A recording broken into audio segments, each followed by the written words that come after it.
ആ നമസ്കാരം. ആ ഇല്ല ഇല്ല, ഞാനിവിടെ കവലയിലുണ്ട്. ആ ആ ഓ ഓ ശരി ശരി.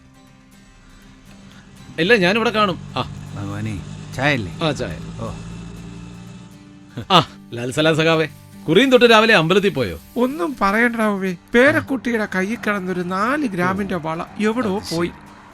അത് തിരിച്ചു കിട്ടാൻ വേണ്ടി അമ്പലത്തിലൊരു നേർച്ച പറയാൻ പോയതാ. ഇത്തരം അന്ധവിശ്വാസങ്ങൾ പാർട്ടി വെച്ച് പൊറിപ്പിക്കുവോ? എനിക്കിതിലൊരു വിശ്വാസവും ഇല്ല. ഭാര്യയ്ക്ക് ഭയങ്കര വിശ്വാസം. ഇവിടെ ഭഗവാന്റെ മാലയും വളയും കട്ടിളയും പോയിട്ട് എന്ത് ചെയ്യണമെന്നറിയാതെ ദേ ഇങ്ങനെ ഇരിക്കുമ്പോഴാ നിങ്ങളുടെ 4 ഗ്രാമിന്റെ താണ. ഹൃദയ സഖാക്കന്മാരെ പറയിപ്പിക്കാനായിട്ട് ഓരോ ജന്മം. എന്നാ ചായ കുടി. പാട്ട ചായക്കും ഡിമാൻഡോ? 100% മനുഷ്യ സാദൃശ്യമുള്ള സ്ത്രീ റോബോട്ടുകളെ ചൈന വികസിപ്പിച്ചെടുത്തു. പെണ്ണ് കിട്ടാത്തവന്മാർക്ക് വേണ്ടിയാ. കാശ് പോയാലും വേണ്ടിയല്ല, ഈ പെണ്ണ് കാണൽ അലച്ചിൽ നിർത്തിയിട്ട് ഇതിൽ വേണം വാങ്ങിക്കണം. ആ അത് പറഞ്ഞപ്പോഴാ അച്യുത ഓർത്ത്. ഞാൻ ആ തട്ടിയ പെണ്ണിനെ പറ്റി അന്വേഷിച്ചായിരുന്നു. പ്രൈവറ്റ് ബാങ്കിലെ ഉദ്യോഗസ്ഥയാണ്. കല്യാണം കഴിച്ചിട്ടില്ല. പാവപ്പെട്ട വീട്ടിലെ കുട്ടിയാണ്. കിട്ടാപ്പോരൊന്നുമില്ല. അത് കുഴപ്പമൊന്നുമില്ല, അവക്കൊരു ജോലി ഉണ്ടല്ലോ. പിന്നെ എന്റെ വരുമാനം കൂടി ആവുമ്പോ ഒരു കുടുംബം കഴിഞ്ഞു പോവാൻ അത് മതി. ആ അത് പോട്ടെ, പെണ്ണിന്റെ സ്വഭാവം എങ്ങനെയുണ്ട്? അത് നിന്നെ ഇടിച്ചിട്ടപ്പോ നിനക്ക് മനസ്സിലായില്ലേ?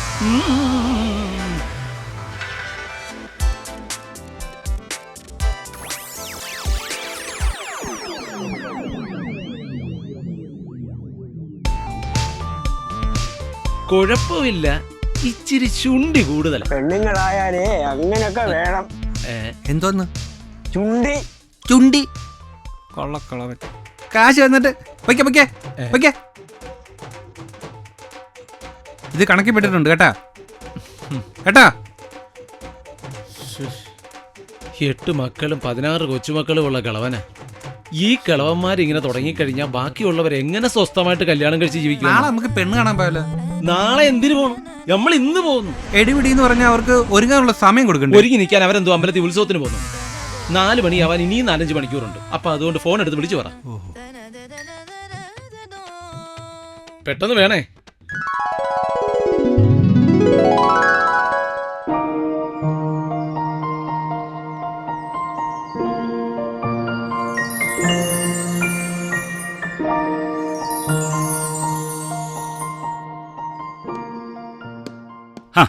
അച്യുത ഇവിടെ ഉണ്ടായിരുന്നോ? എന്താ മുഖത്തൊരു പ്രസന്നത? അതെ, ഇന്ന് പെണ്ണ് കാണാൻ പോയില്ലേ? ആഹാ, അതിന്റെ. അത് ശരി. പെണ്ണെങ്ങനെയുണ്ട്? കുറച്ച് പ്രായ വ്യത്യാസം ഉണ്ടെങ്കിലും ശോഭന മോഹൻലാലും പോലെ. ഈ പ്രായത്തിലൊന്നും ഒരു കാര്യമില്ല. പരസ്പരം മനസ്സിലാക്കി ജീവിക്കുക, അതാണ് ജീവിതം. അതെങ്ങനെ കാര്യങ്ങൾ നടക്കാനാ? ഇവന്റെ കാര്യമാകുമ്പോ എന്തെങ്കിലും ഒരു തടസ്സം ഉണ്ടാവും. ഇവന്റെ ജാതകം അത്യാവശ്യമായിട്ടൊന്നും നോക്കണം. അച്യുത, ഇത് നടക്കും. കണ്ണാടി മുരം ഇളക്കി മറിച്ചൊരു കല്യാണം. Thank you. 4 മണിയാവുമ്പോ വീട്ടിലോട്ട് വന്നേക്കണം, താമസിക്കരുത്. ശരി പറ. Okay okay. ഇന്ന് ഞാൻ തകർക്കും. ഇതെങ്കിലും നടന്നാ മതിയായിരുന്നു. എവിടെ ഇതും മുടക്കും. താനെന്ത് കിഴങ്ങനാടോ? പിന്നെ ഈ കെട്ടി ഒരുക്കിച്ച് ഈ കല്യാണം പറഞ്ഞ് കൊണ്ടു നടക്കുന്നത്? വഴി ചെലവും കാപ്പി കൂടി നടക്കും. അല്ലാതെ എന്റെ മാമന്റെ മോനൊന്നും അല്ലല്ലോ അവന്റെ കല്യാണം കാണാനായിട്ട്. എടാ, തന്നെ പോലുള്ളവരാണ് ഈ നാടിന്റെ ശാപം. ഈ നാടിനെന്നല്ല, എല്ലാ നാടിന്റെ ശാപം. എടാ പോടാ.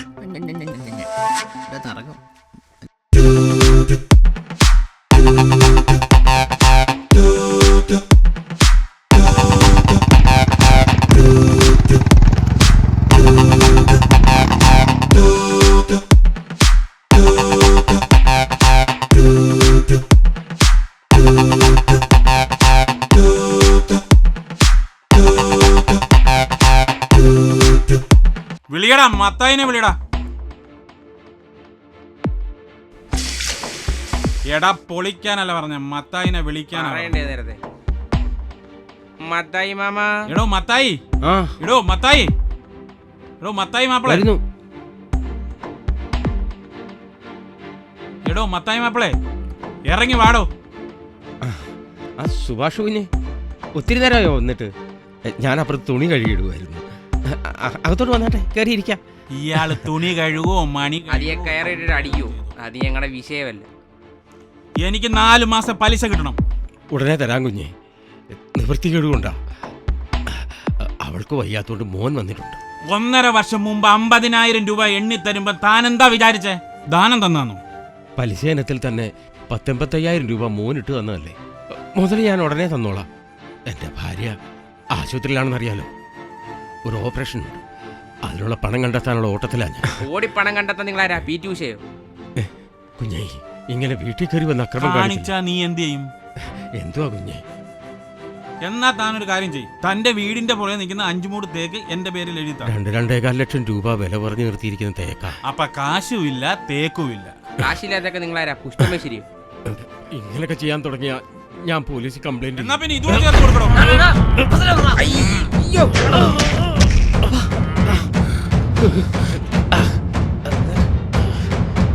കിട്ടിയില്ലേ?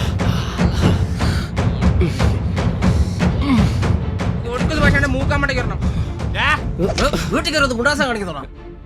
എന്താ പ്രശ്നം? പലിശ പൈസ മുടങ്ങിയതിനാ ഈ അക്രമമൊക്കെ ഇവര് കാണിക്കുന്നത്. കാശും വാങ്ങിച്ചു വെച്ചിട്ട് അപ്പനും മോനോട് ഊഞ്ഞാലാട്ടാമെന്നോ വിചാരിച്ചു? തന്നെ അവിടെ ആരും ഊഞ്ഞാലാട്ടിയൊന്നുമില്ല. ഇവിടെ അമ്മ ക്രിട്ടിക്കലായിട്ട് ഹോസ്പിറ്റലിൽ കിടക്കുക. അതുകൊണ്ടാണ് ഞാൻ വന്നത്. നിങ്ങളിപ്പോ സുഭാഷന്റെ പൈസ കാര്യം പറ. രണ്ടിനോടൊരു കാര്യം ഞാൻ പറഞ്ഞേക്കാം. ഒരൊറ്റ ഫോൺ കോള് മതി. കുബേര 2 എണ്ണം അകത്ത് കിടക്കും. മിനിമം 5 വർഷമെങ്കിലും സമയം എടുക്കും നിനക്കൊക്കെ ജാമ്യം കിട്ടാൻ. ഞാൻ വെള്ളിയോടൊക്കെ ശ്രമിച്ചോണ്ടിരിക്കുക. നിങ്ങൾ എന്നെ അകത്ത് കയറ്റുമോ? ആരാടാ ഈ കുബേര? കേട്ടിട്ടുണ്ട്, ഏതോ വലിയ പുള്ളിയെ കണ്ട.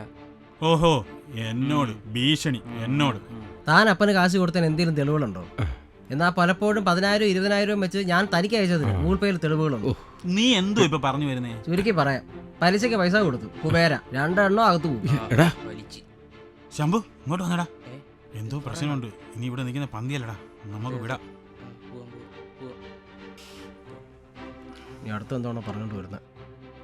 ഇപ്പൊ ഞങ്ങള് പോവാ. പക്ഷെ നിങ്ങളെ പേടിച്ചിട്ടൊന്നുമല്ല, ഒരു മാനുഷിക പരിഗണന. മടക്ക വാടാ. മടക്കി നടക്കില്ലേ ശംഭു? മോനെ, നമുക്ക് അവരുടെ ആ പൈസയും കൊടുക്കണം. ഒരാവശ്യത്തിന് അവര് നമ്മളെ സഹായിച്ചതല്ലേ. അതൊക്കെ കൊടുക്കാം അപ്പച്ച. അപ്പച്ചനൊരു നമുക്ക് ഹോസ്പിറ്റലിൽ പോകാം. പതിയെ പതിയെ.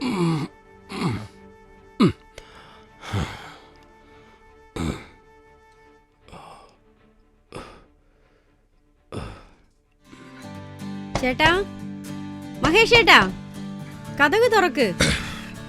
Good morning. Good morning. പരിഭവത്തിന്റെ കാര്യമൊക്കെ എനിക്ക് മനസ്സിലായി. ഈ ചായ കുടിക്ക്. നീ ഇങ്ങോട്ട് വന്നേ. എന്തുവാ ഇത്?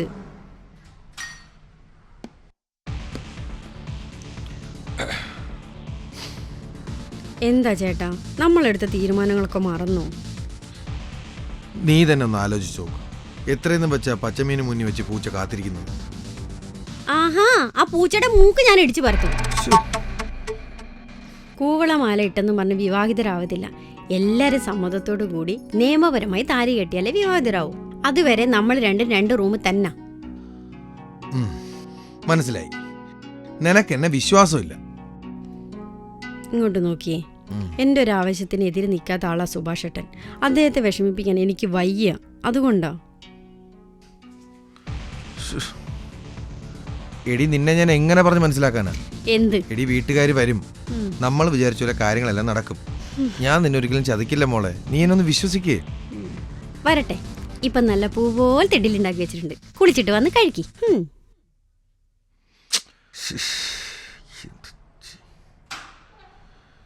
ചായ നോക്കിയിരിക്കാനാ എന്റെ വിധി. വരുന്നില്ലേ?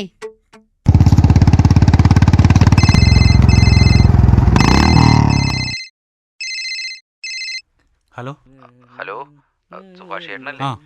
ഞാൻ മഠത്തിന്റെ കൂട്ടുകാരനാ, രാജീവൻ.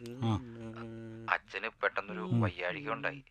ഒരു 10,000 രൂപ വേണം. മടക്കിന്റെ എല്ലാം മധുരസേവയുടെ കൂട്ടുകാരനായാലും ഞാൻ പലിശയ്ക്ക് കൊടുപ്പ് നിർത്തി. എല്ലാരും കുബേരയുടെ ആൾക്കാരാ.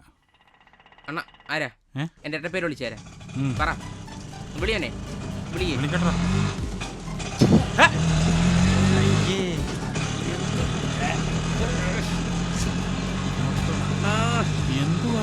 കണ്ടില്ലേ മുറുക്കാൻ ചവച്ചിട്ട് പിടിയണ്ണ അവന്.